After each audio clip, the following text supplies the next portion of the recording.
Hi, I'm Dr. Julia Lougheed, and I'll be performing some selections from Seven Spirits by Francisco Javier de Alba today.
Good morning, everybody. Welcome back to the Rhapsody studio here in Anthem, Arizona for another episode of our Rhapspired video series. We have a very, very special treat today. An acquaintance and a friend and a colleague of Sarah's, our social media specialist, is here with us today. This is Dr. Julia Lougheed. She's joining us from a couple of ventures, but most recently her performance degree at ASU, which is a wonderful, wonderful opportunity to gain for somebody.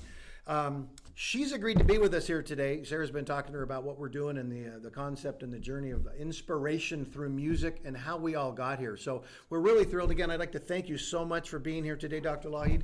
And let's just start with the basic concept. What inspired you to start on this journey of music? All the way back in whatever year you started. All the way back when I started. So I first got involved in music I'll go back a little further. I was an only child who grew up in a house with parents who were not artists but really loved art. Mm-hmm. So as a small child, I was going to symphony concerts, and my first musical memory is probably seeing the Nutcracker Ballet done by Orlando Philharmonic and Orlando Ballet with my grandmother and my mom. This was important. We went every year around Christmas time. My dad was an engineer who the first thing he bought with his full-time job paycheck was a really nice stereo, and he's upgraded it, I think, like once every 2 years since then. And he had this wild CD collection. So as an only child with two parents who were working a lot, I was at home being watched by my grandmother, and I was told, don't touch the CDs, don't touch the comic books. And my grandma said, do whatever you want. So I listened to every single CD. I also read every single comic book. That's another side of me. But I listened to every single CD in the collection. So music was just on in my house growing up. We always had it on at dinner. The only time music would stop in the house is if someone was upset. So like I associated music with positive, happy. This is home is when the music's on. So then it came time to choose so then I started elementary school, and of course music was my favorite class that I took. It was the best. I had a really great elementary music teacher named Susan Wallace, and she organized an Orff ensemble. So again, both my parents worked a lot. My mother is a finance director and my father's an engineer at NASA. So everyone's got really high-powered careers that took a lot of hours. My mom would drop me off at elementary school early. She needed to get to work. And my music teacher said, hey, come in and play on the xylophones. So I'd be in there for hours before school just banging on the xylophone, and then I ended up making like the all-district Orff ensemble or something for elementary school. I guess practice pays off. Right. And then in middle school, you had to choose an elective, and my mom was really big on you have to do something. It can be a sport, it can be art, I don't know, but you have to be in some extracurricular. That was her thing with me. So I chose band because all my friends signed up for it, and I thought marching band would be fun in high school. But then all my friends wanted to play the flute, and I needed to be different, so I chose the clarinet because it was close enough to the flute that I could be around my friends, but different enough that I could do my own thing. Sure. And I was playing it, and I liked practicing a lot. I would come home, and like I would just be in my room practicing and until my parents got off work, and then I would still be practicing after dinner. They never told me to stop practicing, so sometimes it would go on until like 1 or 2 a.m. at the beginning, just playing notes at the time. Crazy. Yeah. So then I started getting good at the instrument, and I started making things like honor bands and winning solo competitions, and that was fun. That felt good. And the moment I decided I wanted to do this for real was 8th grade solo and ensemble, and I was in a quartet that got a superior. I was in a trio that got a superior. I got a superior on my solo. I played really well all throughout the day. I was at this high school surrounded by other musicians, warming up and performing and getting nervous and having all those emotions you have before you go on stage. And after it, my parents picked me up and we went to lunch. And they were like, man, Jules, that's good. How'd you do? You know, they were really supportive and celebratory with me. And I said, this was so great. I want every day of my life to be like this. This is so great. And they kind of they kind of laughed, but like honestly, in that moment, I was like, no, I want every day to be like this. This is what I want to do. So you know, there's a couple things that's interesting because in all of the videos we've done, there's a couple things that seem to always come. Number one, parents. Yeah. Almost everybody we've had at this table talking about where their journey started came from either a musical parent who supported them, a parent who supported something that paved that way to allow for that process to happen. Almost everybody in these discussions mentioned their first teacher. Yeah. They mentioned that one person that, again, that kind of just opened that door a little bit more for them. And a thing that I love, I have kids all the time, talk about, well, I don't want to work so hard because I want to have fun. I want to have fun. And I always come back to them with, yeah, but playing well is really fun. It's really fun to play well. And so you've also hit that experience early where because of your interest in the instrument itself and the practice and all that stuff, which was cool, you got to experience what it was to sound good too. Right, yeah. And have that success, which I've always told people, that's fun to me. Not playing my horn is fun, but playing it well it's way more enjoyable than anything. So that's very cool. So 8th grade, you kind of decided, this is what I want to do. I know what I want to do. Fantastic. And then I am really lucky to have supportive parents, because then it was like, well, okay, if she wants to do this, we're doing private lessons. My first clarinet teacher, his name was David Gardner. He was retired from the Navy band, taught at a music store, kind of similar to this one in Orlando. Yeah. It was called Music Shack. And we did scales, we did fundamentals, and then we just honestly played a lot of jazz. And it was just, let's just play. Let's just play. Yeah. I went from him to studying with a college professor. When I started to get more serious about trying to do this in college, Mr. Gardner said, I have fun playing jazz with you, but if you want to do it that way, you really need to go to somebody else. So I studied with Dr. Lynn Musco at Stetson, and she's someone who, if you want to work, she'll really push you. Right. And I think that's what I needed at the time. And she was kind of she was like clarinet mama bear teacher. She was really helpful and supportive. Well, you had reached a certain level of probably amongst your peer group. Yeah. A certain level where you did need someone else. I needed somebody to push me, and I needed to hear those sounds of what it was like. 100%. Yeah. But no, other than that, I mean, I was in youth orchestra. I went to clarinet camp every summer. I was just like, put the horn in my hands and let me be around people who are also doing this. Yeah. I love that. So at a certain point, I think we as musicians, we get a career path kind of choice, right? And there's a lot of variety for us. There's many things we can do. We could teach, we can play, we could get in the business side of things. There's a lot of things. You obviously chose a performance degree. So at what point did you kind of for sure decide that's the direction you really wanted to gravitate to? Oh my gosh, I went back and forth so many times. And honestly, what I do now is still super varied. And that's what I love about music, is there's so many different ways to engage with it. But I went to college at Virginia Commonwealth University. I studied with Charles West, phenomenal clarinet teacher. And I double majored in psychology and music at the time because I wasn't really sure what that was going to look like. Right. Taking psychology, a lot of the stuff I was interested was like adolescent development. Okay. So I was like, oh, okay, well, maybe I'll switch my degree to education and I'll primarily teach. So I did that for 2 weeks, and I really hated string methods. It just wasn't for me. And I really don't love conducting. And I was like, well, maybe I don't want to be a music educator because it's going to be stuff like this and it's going to be conducting. Yeah. So I switched back to performance 2 weeks later. And then one of my friends got hired early to teach at the high school he had been student teaching at, and he told me what he would start making. So then I switched back to education because I was like, oh, money's cool. But then I still hated conducting. Like, it didn't fix anything. Yeah. So Yeah. that was not it. So that's why I stuck with performance. Yeah.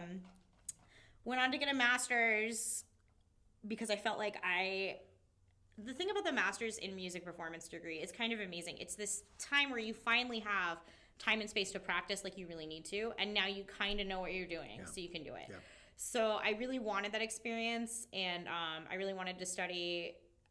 I loved Dr. Charles West as my undergrad teacher, and to go from him to my teachers Robert Spring and Josh Gardner from graduate school was a great transition. They teach really similarly, and it really felt supplemental and supportive, so that kind of made sense.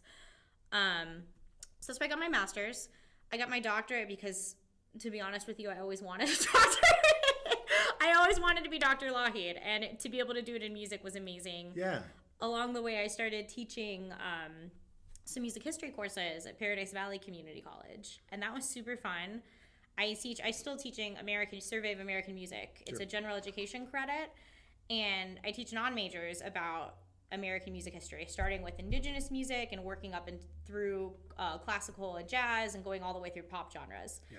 And because they're non-majors, I get the best questions about music. Sure. And I think that's something great about teaching is like the questions people ask you and the way you see students experience music, you're like, oh man, this is the coolest thing ever. Like, thanks for the reminder. 100%. All right, two-pronged question then. Yes. We're going to talk about your most inspirational moments first as a performer. What was your most inspirational story or moment as a performer? I mean, this changes all the time, but I'll talk about 2 concerts. The first one, I was in youth orchestra.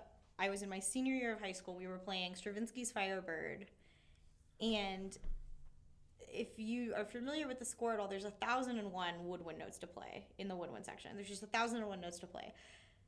And that concert was the first time I was really aware of everything I was doing on the instrument. Like, I heard it and it made sense and I was in the moment. I was missing notes, but I was in the moment and I was aware of the ones that I was missing. And then another concert I played that was really something. Okay, so there's two. There's so many. I'm from Orlando. At one point, the Pulse nightclub shooting in Orlando, Florida was the deadliest mass shooting in U.S. history. Yeah. I commissioned a piece from an Orlando-based composer for clarinet and string quartet about that shooting, essentially. Oh, wow. It was kind of an ode to what had happened and a way for both of us to kind of process and express grief. Yeah. It's a really well-written piece, scored really well for clarinet and strings. And in one of the performances of that piece, I did 3. The string quartet just came in with this beautiful chord that was perfectly in tune.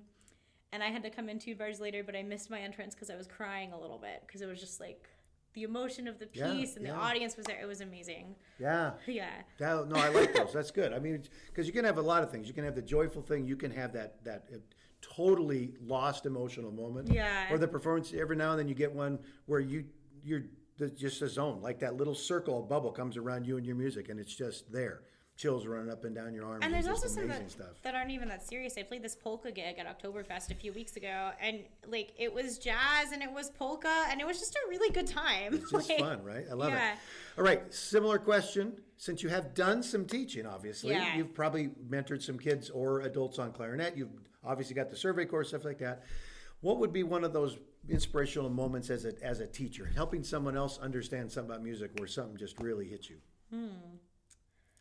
There's a few of those. So right now, I'm currently instructor of clarinet at both Scottsdale Community College and Paradise Valley Community College. So part of what I do for those colleges is I go out into high schools in the school districts nearby, and I coach sectionals. It's a little bit of recruitment. It's mostly outreach and getting the college's name out. I'm trying to build clarinet choirs at both campuses in the spring, so I'm generating interest for that. And one of the high schools I went out and I coached the students, and they were fantastic. It's a really strong program. Everyone was really good. And at the end, I said, hey, if anyone wants private lessons, let me get your email address. I'll help you register to study with me at college. You can get college credit for studying with me. It'll be great. And this one, she's my current student, McKinley, came up to me, this one student, and she goes, I've always been afraid to take private lessons because I didn't think I would be good enough. Right. But working with you today, I want to study with you because you made me feel like I was good enough the whole time. So, and McKinley's awesome. She's killing it right now. So that's what we're about. Yes, here at Rhapsody, that's what we're about. It's about that one student that just goes, I get it. I can do it. I get it. Thank you, and I want to be part of what you're doing. Yeah, nice connection. That's a good one. Good. So you got a new opportunity, right? Something came up with you just now. Your current gig that you have. Yes. So I, as someone who teaches and performs, I'm constantly trying to figure out the right ratio of how much teaching I need to do and how much performing I need to do to be happy and feel like I can be creative and feel effective in both spheres. Along the way, I started producing concerts for an organization called Oh My Years. Okay. We do a lot of concerts by living composers. We do a new music festival once a year. We're going through a little bit of a reboot, rebrand, relaunch right now, but stay tuned for more from us soon. So last year, I was teaching far, far more than I was performing, to the point where I really didn't like teaching anymore, and that just doesn't feel good. Right. And it was a disservice to my students. It was a disservice to me. It just wasn't good. So I started trying to perform more, but those two things were still fighting for me. So what I did was I got a new job that is neither teaching nor performing, but is a little bit of both, and then lets me have the space to explore teaching performing as well. So I'm event coordinator at Phoenix College for the Fine and Performing Arts Department. Nice. Yeah, and so in that, I house manage for all the theater shows. I'm stage manager and stage crew supervisor for all the music concerts, which is my bread and butter from coming from this world. And then I'm also artist coordinator for opening receptions at the Eric Fischel Art Gallery. So once a month, the Eric Fischel Gallery, which is a gallery on Phoenix College's campus, switches out what visual art they have on display at the time. A new artist comes in, we have an opening reception, sometimes there's an artist talk. It's really fun. So this new position, it's an administrative position, it's a staff position, and it puts me in contact with artists from other disciplines every day. and everyone I'm around is creative and excited and inspired, and it's wonderful. So I do that, and then I teach students I really love teaching, and I've started saying no to students that maybe aren't a good fit or maybe aren't going to give as much back to me as I'm giving to them. And then I'm also free to take gigs I want to play and work on some projects I've got. So everything I'm doing right now fills me up. It's different, and I feel like some musicians can't really step outside of our world. For me, I learned that I can't step outside of the arts with my work life, or my soul dies a little bit. Right. But to step outside of music and still be engaged with the other arts is really helpful. Right, 100%. I talked to a lot of people that come through about well, most parents tell their kids, well, you can't make a living as a musician. It's good to do. We support it, but you can't make a living doing it. And That's the narrative we've all heard. And I try and tell people, well, there's a myriad of opportunities to do that. And you just described a great bag of things. You're probably busier than a lot of people I know with that. But I'm so happy. But you're so happy. But, I'm busy, it's true, but I'm so happy. But we can do multiple things. There, I got a job to manage. I got an opportunity to manage here. I taught high school music for 12, 13 years. I got burnt out. I decided to do massage for another 13 years while I was teaching privately. And then I came back. I got this job to manage, and I'm still teaching private. So there's ways to work through that life of supporting yourself. And that whole time, you were making a living doing music. There was you go. Always part of it. Yeah. I know Sarah, who obviously is always behind our camera over here. My joke with her, I really love how much she's aligned herself with us, because she's been such a huge member of what we do here. I joke, hey, at some point you're going to be here full time because we're going to support your composing habit. Which you should. She's writing for me right now, and I'm so excited about that piece. She's arranged for us and stuff. What a it's neat wonderful. Opportunity. Yeah. So, yeah, and I think that's another cool thing is if we can find a journey, and probably for any profession, it doesn't matter. Engineers, your dad is an engineer. I know a lot of engineers. I mean, he's had one job his whole life. He's not the best example here, but yeah. But I've known engineers that are so inspired in that process. It's such a creative process. Yeah. And that they get to do that professionally is kind of cool in a lot of cases. If anybody can find their passion, but I think as musicians, I really want to support the fact of, boy, if we can find a way for these young students coming through, or the parents of our young students coming through, to say, you know what, you can do this. Yeah. There are ways to do this, and it's not one track. It's not you've got to go be the Grammy Award-winning there and you got to be on that stage. There's myriad of ways along the way to be part of the community that we live and breathe this musical or arts, as you talked about, even expanding that and just make it happen. That's so wicked cool. And it's been cool. I've had a lot of students I've been working with for years who've kind of seen my journey through graduate school and beyond, and I think some of their kids are getting really serious about music now, and I think the parents have been a little nervous, like, oh, is he actually going to be able to support himself? So I'm always really open and transparent about my journey and choices with the families I work with, and I think that's been helpful because they're like, oh, there's ways to figure this out I didn't think about before.